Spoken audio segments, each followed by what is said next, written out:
નમસ્કાર ખેડૂત મિત્રો, ગુજરાતનો ખેડૂત ચેનલ ઉપર આપ સૌ મિત્રોનું હાર્દિક સ્વાગત છે. અને આપણે આજે આ વિડીયોમાં વાત કરવાના છે જીરાના ભાવ વિશે.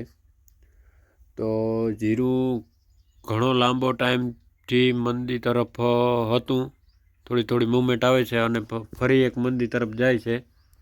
પણ છેલ્લા કેટલાક દિવસોથી એક તેજીની મૂવમેન્ટ સર્જાય છે જીરામાં, જે આપણે ધ ગ્રેટ ફાર્મર નામની આપણી ચેનલ છે, જેમાં આપણે સ્પષ્ટ રીતે કહ્યું હતું અહીંયાથી કે હવે તેજી છે જીરામાં, અને તેજી આવી પણ ખરી.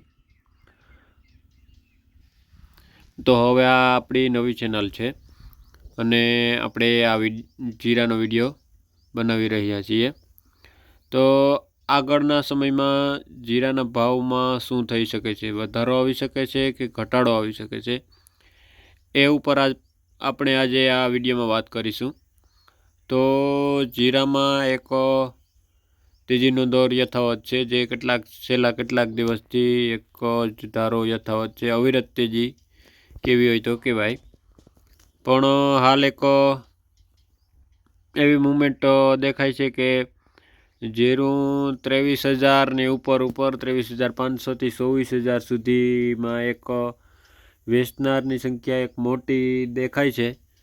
ત્યાંથી ત્યાં સુધી જાય જીરું, એવી એક હાલ ગણતરી છે. પણ એની પહેલાં પણ એક આ શક્યતાઓ એવી છે કે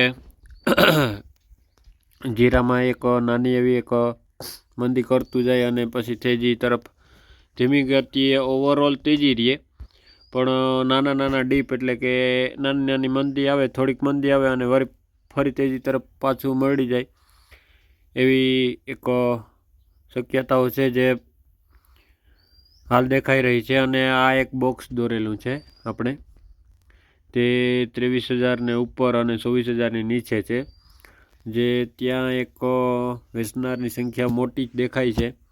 ત્યાં સુધી જીરું જાય એવી એક પૂરેપૂરી એક ગણતરી છે. પણ હું એક ખેડૂત તરીકે આપ સૌ મિત્રોને સલાહ આપું છું કે હું કોઈ ખેડૂત મિત્રોને લેવાની કે વેચવાની સલાહ નથી આપતો, પણ હું હાલ અંદાજ આપું છું કે અહીંયા સુધીનું મારું વિશ્લેષણ છે કે અહીંયા સુધી બજાર જાવી જોઈએ મારા મત મુજબ. તો આપ સૌ મિત્રોને આગળના ભાવની જાણકારી મળતી રહે. અને આપણે ધ ગ્રેટ ફાર્મરમાં આપણે ધાણાના ભાવમાં તેજી આવશે એવું 2 મહિના પહેલાં કહી દીધું હતું કે 8,800 તો થશે જ. જે ખેડૂત મિત્રો ધાણા રાખીને બેઠા છે અને ધાણા છે જેના ઘરમાં, એને આપણે આગળથી જ કીધું હતું અને 100% એ માહિતી સાચી પડી છે. તો એ ચેનલને પણ સબસ્ક્રાઈબ કરી લેવી. અને આ ચેનલમાં પણ હવે આવતા દિવસોમાં આવા જ વિડીયા આવતા રહેશે અને કન્ટિન્યુ રહેશે, એવી પૂરી કોશિશ છે મારી. તો હાલ માટે એટલું જ.